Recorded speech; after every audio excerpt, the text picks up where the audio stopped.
오늘은 성령에 의한 변화라는 주제로 이야기를 나누고 싶은데요. 어떻게 연약한 성도가 영적으로 성숙한 사람으로 성장할 수 있을까요?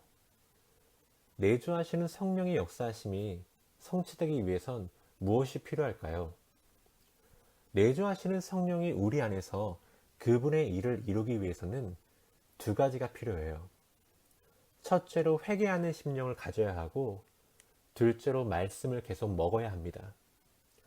우리가 이것을 하면 성령께서 자유롭게 우리를 빚어 성숙하게 하시고 예수님의 경건한 성품을 담게 하세요. 내주하시는 성령께서 우리 속에서 계속 역사하시려면 우리는 회개하는 심령을 가져야 해요. 영적 성장을 위한 첫 번째 행동은요, 회개입니다. 사람들은 이 세상에서 돌아서지 않고 회개 없이 예수님께로 가려고 해요. 기독교인의 생활에서 가장 중요한 요소 중 하나인 회개하는 심령 없이 성도의 삶을 사려고 하는 것이에요. 이렇기 때문에 하나님이 경험하기 원하는 삶을 살 기회를 도둑맞고 있는 거예요. 예수님이 주시는 사랑, 기쁨, 만족을 맛볼 수가 없는 거예요. 이 첫 번째 필수 사항을 소홀히 했기 때문에 수많은 성령의 자원을 놓치게 되는 거예요. 하나님과 동행하는 시발점은 항상 회개예요. 세례 요한은 마태복음 3장 2절에서 회개하라 천국이 가까웠느니라 라고 말했어요. 예수님은 마태복음 4장 17절에 회개하라 천국이 가까웠느니라 라고 말했습니다. 베드로는 사도행전 2장 38절에 너희가 회개하여 각각 예수 그리스도의 이름으로 세례를 받고라고 말했어요. 바울은 사도행전 17장 30절에 어디든지 사람을 다 명하사 회개하라 하셨으니 라고 말했습니다. 성경은 하나님을 아는 첫 번째 필요사항은 회개라고 일관되게 가르치고 있어요.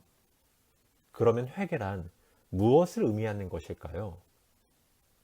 많은 사람들은 회개는 죄에서 돌이키는 것으로만 생각해요. 물론 그것도 회개의 한 부분이에요. 하지만 회개에는 더 많은 뜻이 있어요. 회개란 우리가 옛 생활에서 추구했던 모든 것으로부터 돌이키고 예수님을 삶의 근원으로 삼는 거예요. 성경은 예수님 외에 어떤 것이든 우리 삶의 근원으로 붙잡았던 것을 회개하라라고 가르칩니다. 하나님은 우리의 모든 것을 원하세요. 우리가 예수님께 속했다는 사실을 확실히 하고자 하세요.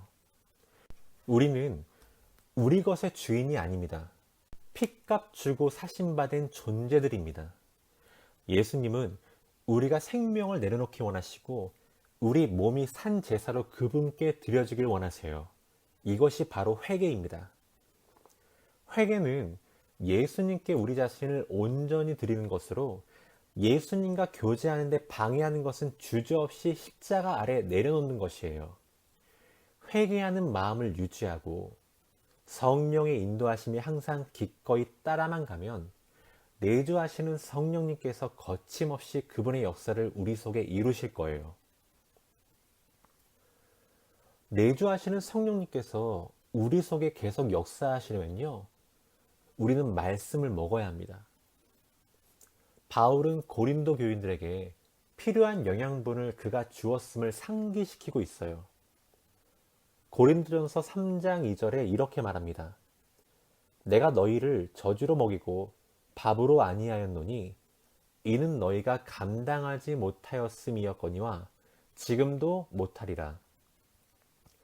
바울은 고린도 교인들이 예수 안에서 어린아이였을 때에는 그들이 받아먹어 소화시킬 수 있을 만한 영적 음식만을 주었어요.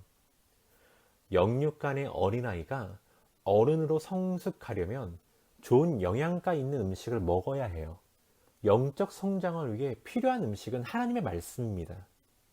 말씀을 읽고 공부하고 묵상하면 내주하시는 성령님께서 말씀 속에 있는 생명을 우리 속 사람에게 풀어놓으세요.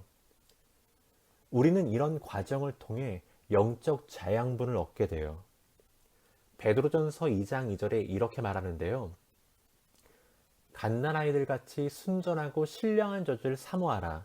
이는 이로 말미암아 너희로 구원에 이르도록 자라게 하려 함이라. 물론 성경을 읽는 것만으로는 충분치 않아요. 성경을 공부하고 묵상해서 우리 마음을 말씀으로 흠뻑 적셔야 합니다. 말씀을 갈망하고 갈급해하지만 무엇보다 말씀에 복종해야 합니다. 이게 중요해요. 회개하는 심령으로 말씀을 대해야 해요. 성령님이 말씀을 우리에게 조명하실 때 다루어야 할 부분들을 보여주세요. 회개해야 할 죄들을 보여주세요. 성령의 인도하심에 순종하면 성령의 능력이 우리의 삶에 풀어놓아지고 죄의 지배력은 깨지게 돼요. 점차 성장하면서 예수님의 성품도 우리에게 나타나요. 말씀에 굶주려 하고 성령님께 순종할 때 우리는 성장하여 영적 성숙에 이르게 돼요. 성령님의 말씀의 씨를 회개의 심령에 심어 성령의 열매를 맺게 하세요. 이것이 성령의 내주 사역입니다. 내주하시는 성령님은 우리 삶 속에서 그분의 일을 할 준비가 항상 되어 있으세요. 성령님은 회개하는 심령으로 우리의 삶을 성령께 순종하고 말씀의 꼴을 먹어 성령에 변화시키는 사역을 이룰 수 있는 자들을 찾고 계세요. 성령님의 내주 사역과 능령 사역은 완전히 다른 것임을 분명히 알아야 해요. 초자연적인 강력한 능력 사역을 하면서도 영적 성숙을 위해 역사하시는 성령님께 저항할 수 있어요. 고린도 교인들이 그 좋은 본보기예요. 고린도 교인들은 성령의 능력으로 초자연적 은사 사역을 하면서 큰 능력을 나타냈어요.